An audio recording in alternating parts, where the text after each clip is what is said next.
오늘의 시사 입체적으로 풀어드립니다. 3인칭 시사시점. 네, 3인칭 시사시점 오늘은 권지웅 전 더불어민주당 비대위원 그리고 장예찬 전 인수위 청년소통 TF 단장 두 분과 함께합니다. 어서 오세요. 안녕하세요. 반갑습니다. 안녕하십니까.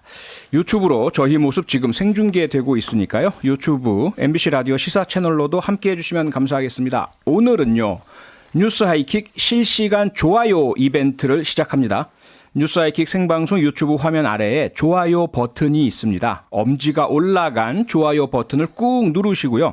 이 화면을 사진으로 찍어서 보내주시면 응모 완료. 보내실 곳은 문자번호 샵 8001번, 샵 8001번이고요. 사진 전송은 100원의 정보 이용료가 있습니다.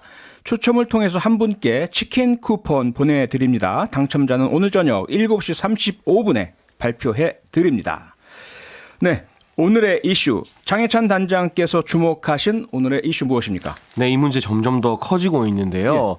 이제 서해 피살 공무원 사건의 진상 규명 문제가 정치권의 새로운 화두가 된 지 오래입니다. 네. 그런데 양당의 발언 수위가 조금 높아지고 있어서 걱정인 측면도 있어요. 예. 이를테면 우상호 민주당 공동비대위원장 같은 경우는 그냥 비대위원장이죠. 네. 공동이 아니라 우상호 비대위원장 같은 경우는 이 진상 규명 요구에 대해서 신색깔론이다. 그리고 문재인 정부나 문재인 전 대통령에게 책임을 물으려 한다면 가만히 두고 보고 있지 않겠다라면서 연일 이 여당을 향해서 좀 강도 높게 비판의 목소리를 키우고 있고 네. 반면 이제 여당 같은 경우는 권성동 원내대표를 주축으로 해서 북로남불이다. 왜 민주당이 주장하는 인권이 북한 앞에만 서면 지켜지지 않는 것이냐. 또 이 피해자 유족들에게 민주당이 찾아가서 사과해야 된다. 저도 사실은 몇몇 글들로 이 같은 주장에 힘을 보태고 있는데요. 네. 이 과정에서 정확한 진상 규명이나 유가족의 어떤 피해 보상 이런 부분들이 가려지지 않도록 네. 우리가 여야의 대치는 대치고 예. 가장 우선적으로 생각해야 될 사람은 유족들이다라는 점은 잊지 않고 좀 기억해야 될 것 같습니다. 네. 말씀하신 것처럼 여야 간의 그런 정쟁이 뜨겁지만 가장 중요한 것은 유가족분들, 그분들의 명예회복과 피해 회복, 그리고 진상규명, 그렇죠?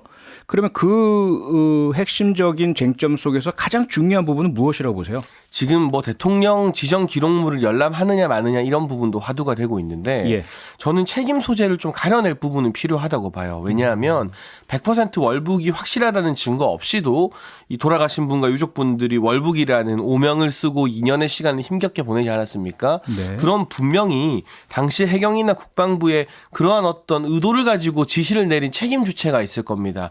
이번에 유가족들은 그 최종 윗선으로 서훈 전 안보실장을 지목해서 고소 절차에 들어갔는데요. 네. 그게 서훈 실장이 될지 누가 될지 제가 지금 예단할 수는 없습니다만 만에 하나 그 당시 월북이 아니라고 하는데 입증이 될 만한 여러 증거들 네. 이를테면 그 슬리퍼 가지런히 놓여 있었다고 했는데 함께 배를 탄 이 선조원들의 증언 들어보면 돌아가신 고 이대진 씨가 운동화 신고 있었다고 하거든요.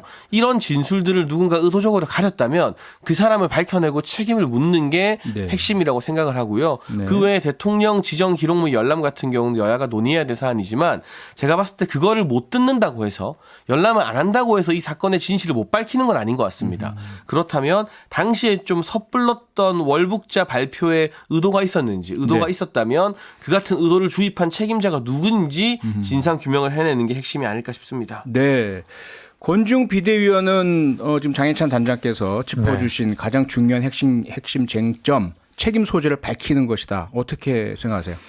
저는 일단 이 사안이 책임 소재 밝히기 이전에 실제적으로 어떻게 그렇게 판단되었는가, 그러니까 월북이라고 판단되었는가를 다시 한번 확인해야 될 때인 것 같아요. 네. 그러니까 유가족 입장에서 납득되지 않는 부분이 있다고 재차 이야기하시고 있는 상황이기 때문에 그런데요. 근데 이게 이제 정제가 되는 것 같아서 좀 우려스럽긴 합니다. 그러니까 진상을 규명하자는 요구와 그때 그 판단은 사실은 조작된 것이다라고 주장하는 것은 사실은 다른 부분이거든요. 네, 그렇죠. 그래서 이 부분은 좀 구분될 필요는 있다고 생각하고요. 네. 사실 그때 월북이라고 판결을 내리는 데 있어서 제일 중요했던 게 북한군의 교신 내용이었던 것 같아요. 지금 네. 여러 보도를 보면. 그러면 소위 SI라고 우리 군이 접수한 내용이죠. 맞습니다. 네. 그러면 그때 그 자료가 원래 국회 비공개 정보였는데 그것을 어떤 적절한 절차를 통해서 공개해서 국민들과 유가족분들이 좀 납득할 수 있게 하는 것이 필요하지 않을까 싶어요. 지금은 네. 계속 정쟁으로 가고만 있는 것 같아서 네. 그런 우려가 있습니다. 네. 책임 소재 밝히기 전에 진상 규명부터 필요하다. 그 당시에 왜 월북이라는 그런 발표를 했을까? 그에 따른 어떤 증거들이 있는데 이 부분을 특히 기밀 보안 사항이기 때문에 이 부분을 좀 합의를 해서 공개하는 것이 어떠냐. 장희찬 단장님 어떻게 보세요? 저는 그때부터 지금까지 일관되게 문재인 정부와 민주당의 태도가 이해가 잘 안 되는데요. 예. 이토록 많은 의심을 증폭시킨 주체가 바로 문재인 정부이기 때문입니다. 아시는 것처럼 법원에서는 1심 판결로 국가안보와 직결되지 않는 정보들은 공개하라고 했잖아요. 그랬죠. 그때 공개하지 말라고 한 게 말씀하신 SI 군사 자료들, 뭐 감청 기록들입니다. 네. 그 외에 청와대가 각 부처에 어떤 지시를 내렸는지, 그리고 가장 중요한 게 이 승리호라고 하는 배에 타 있던 선원들의 최초 진술, 초동 수사 기록은 공개해도 된다고 했는데 네. 그 판결이 나왔음에도 불구하고 문재인 정부와 지난 청와대에서는 항소를 해서 이걸 묶어버려요. 네. 그리고 항소로 시간을 끌다가 이걸 대통령 지정 기록물로 묶어버리는데 이번에 윤석열 정부에서 항소를 포기함으로써 그 당시 정보들이 드러나게 된 것이거든요. 예. 근데 초동 수사 기록을 보면 제가 아까 말한 돌아가신 분이 운동화를 신고 있었다는 증언이나 방수복을 챙겨오지 않았다는 것, 그리고 구명조끼가 훨씬 더 좋은 게 선실 안에 있었는데 그게 아닌 작업용 구명조끼를 입고 나갔다는 점 등등 월북으로는 보기 힘든 것 아닌가 하는 정황도 새롭게 발견된 게 아니라 2년 전에 다 있었던 거예요. 네. 만약 그때 이 같은 초동 수사 기록이 공개됐다면 정부가 월북으로 단정해서 발표하는 것에 대한 논란이 더 커졌을 것이고 네. 여러 가지 지금과 같은 수준의 어떤 토론이나 결론이 도출될 수 있었겠죠. 그렇다면 왜 2년 전에 유독 이렇게 월북이 아니라는 걸 뒷받침해주는 이런 증거들만 쏙 빼고 월북이라는 정황을 나타내는 정부 입장에서 정부 입장과 비슷한 수준의 근거가 되는 증거들만 먼저 선별적으로 공개가 되었는가. 네. 이 공개의 책임은 누구에게 있는가를 따지지 않고서는 우리가 가지고 있는 여러 가지 의문들 네. 뭐 아니었으면 좋겠습니다만 대북 관계 때문에 국민의 명예를 훼손한 것 아니냐는 이 의문이 결코 풀리지 않을 것 같습니다. 네. 권중 비대위원님, 그렇다면 지금 민주당 측에서는 왜 지금 갑자기 180도로 바뀐 발표를 하고 있느냐, 해경이 새로운 단서나 증거도 없으면서 이 부분에 대한 부분은 어떻게 생각하세요?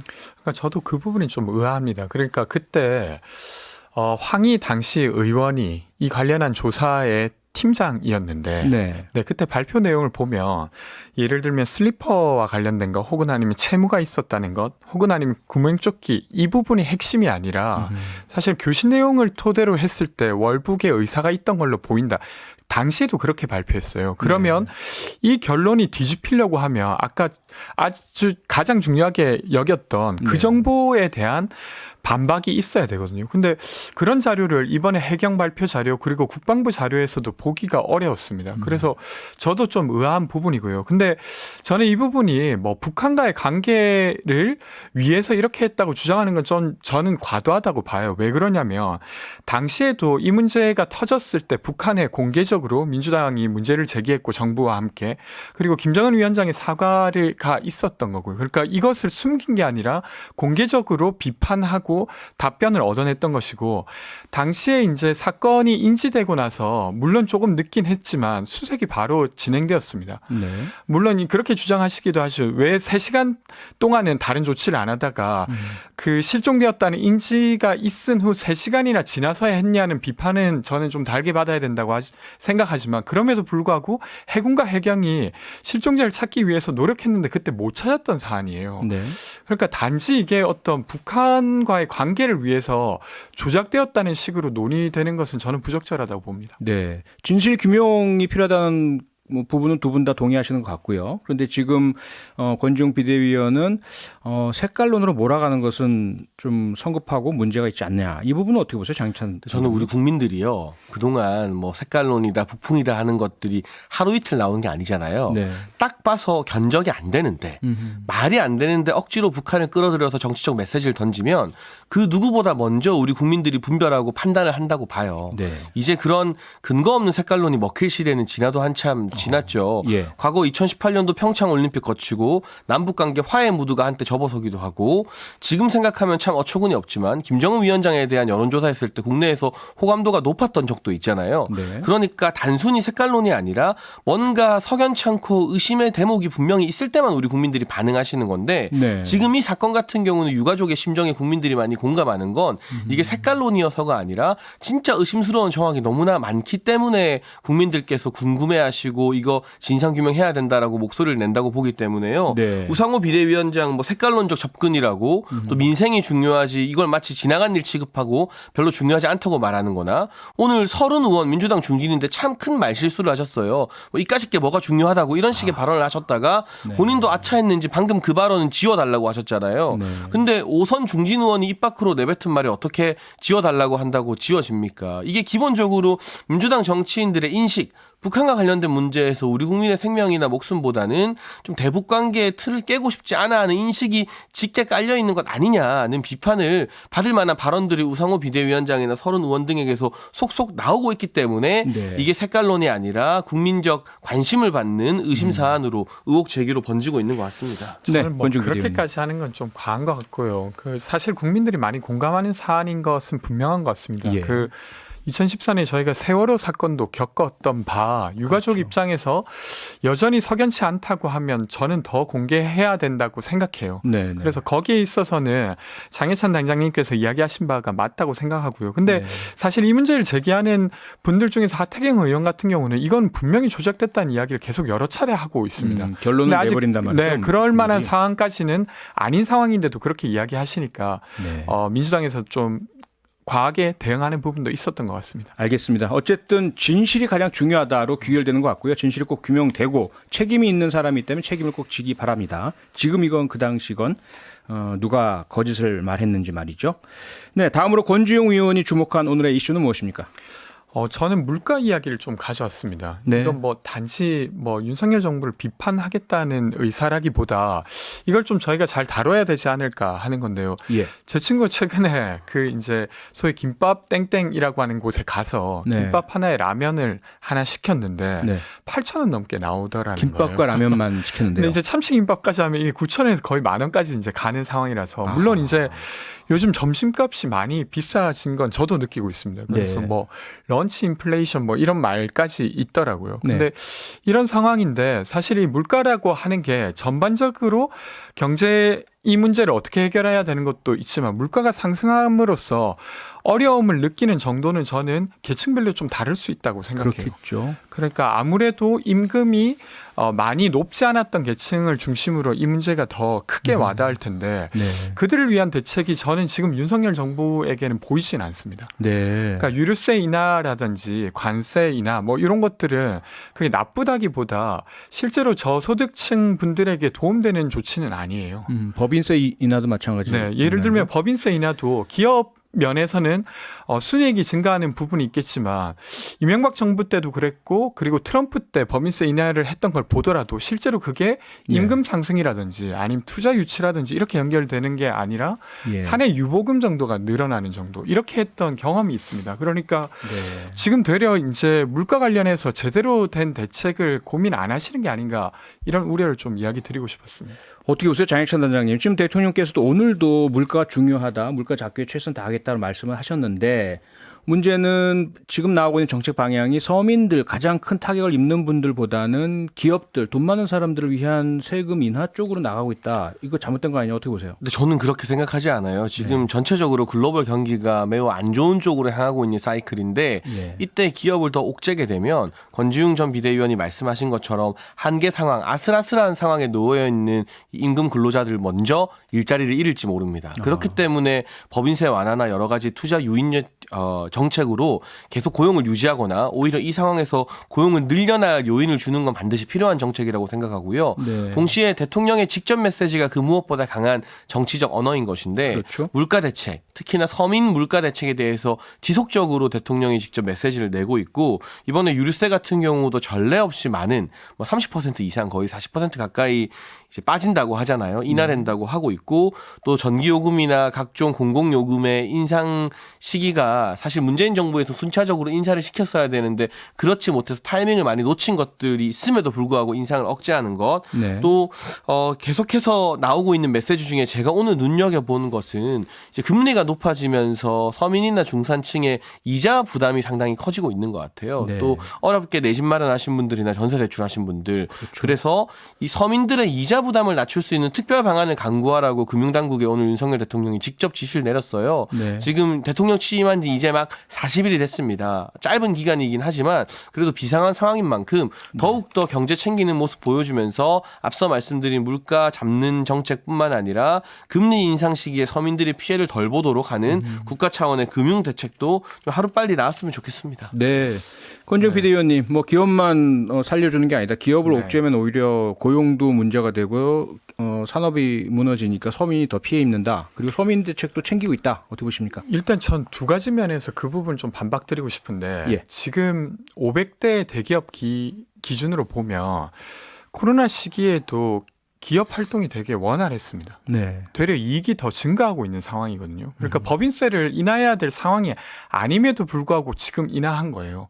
되려 그걸로 법인세를 걷어서 네. 재정으로 예를 들면 저소득 계층이나 아니면 소득으로 이거 지금 물가 상승을 감당하기 어려운 계층을 도와야 될 때 되려 재정 여건도 안 좋게 만들어버린 선택을 한 게 하나고요. 두 번째는 트럼프 때도 그렇고 이명박 정부 때도 그렇고 그 대기업의 법인세를 감액해 주는 것이 실질적으로 임금 인상으로 연결되거나 투자로 인해서 또 고용이 늘어나지 않았다는 사실 때문입니다. 그래서 그 부분은 저는 적절한 해명이 필요할 거라고 보고요. 또 하나 더는 그 이제 윤석열 대통령께서 정말로 여기에 진심이라면 저는 이번에 비상경제 장관 회의에 참석하셨어야 된다고 생각해요. 그러니까 아하. 꼭 회의에 참석하냐 안 하냐가 모든 네. 진정성의 핵심 지표는 아니겠지만 지금 어느 것보다도 물가와 관련돼서는 직접 역할을 하시는 게 필요하겠다 싶은데 그 부분이 좀 아쉽고 또 하나 더는 네. 물가 관련한 질문을 하니까 국회 원구성이 안 돼서 법안 제출을 못했다 이렇게 이야기하셨어요. 그랬죠. 예. 근데 이게 사실은 원구성이 안 돼도 법안 제출을 할 수 있거든요. 근데 이런 말들은 뭔가 떠넘기는 듯한 느낌이에요. 그러니까 네. 대선 후보 시절에는 어떤 누군가를 탓할 수 있겠지만 지금 최종적인 책임을 지는 자가 대통령인데 네. 이런 말들은 좀 적절하지 못했다고 봅니다. 장희찬 단장님, 그렇게 서민 경제 관심이 많으시면 비상경제장관 회의 참석을 하셔야지 왜 참석 안 하셨느냐. 총리도 참석 안 하셨더라고요. 전 조만간 참석하실 것 같은데요. 그래요? 그렇다고 해서 이게 만기 친남형으로 대통령이 모든 사안 하나하나를 막 다 챙기면서 쇼하는 것보다는 진짜 네. 경제 전문가들이 회의를 통해서 안을 가져오면 대통령은 그 안이 정부 부처에서 빠르게 집행될 수 있도록 힘을 실어주는 역할을 하는 게 더 적절하다 보고요. 네. 다만 상황에 따라서 비상경제장관회의에 직접 참여하거나 주재하는 일도 앞으로 종종 있을 것 같습니다. 네. 그런데 이 회의에 대통령이 몇 번 참여했느냐가 중요한 것이 아니라 여기서 어떤 실질적인 안이 나와서 빨리 집행이 되느냐 이 과정에서 여야 합의가 있느냐가 중요한 것 같고요. 네. 지난 5월에 미국 소비자 물가가 전년 동기 대비 8.4%, 유럽 같은 경우도 전년 대비 8.1%, 지금 미국과 유럽 세계적으로 1년 전에 비해서 물가가 8%씩 오르고 있는 말도 안 되는 현상이 벌어지고 있는데 네. 제가 이걸 대외 경기 탓을 하는 게 아니라 이토록 어려운 상황이라는 것을 국민들도 조금 인지해야 돼요. 그러니까 정부에서 이런 상황이니 앞으로는 굉장히 고통스러운 좀 긴축 정책이 펼쳐질 것이다. 이 시기에 막 돈 뿌리면 안 되거든요. 넘쳐나는 유동성 때문에 위기가 온 것이기 때문에 돈을 좀 걷어들여야 되는 타이밍이잖아요. 그걸 여기에 대해서 받아들여 주시고 참아 주셔야 된다. 정부 국민들께서. 차원에서 좀 가이드맵을 구체적으로 제시하면서 국민들께 양해를 구하고 잘 설득하는 그러한 어떤 대언론, 대공보 기능도 좀 네. 강화될 필요가 있다고 봅니다. 네. 시간이 거의 다 돼서요. 마지막으로 한 30초. 권지웅 비대위원님 어떻게 해야 될까요? 우리 경제 문제 해결을 위해서.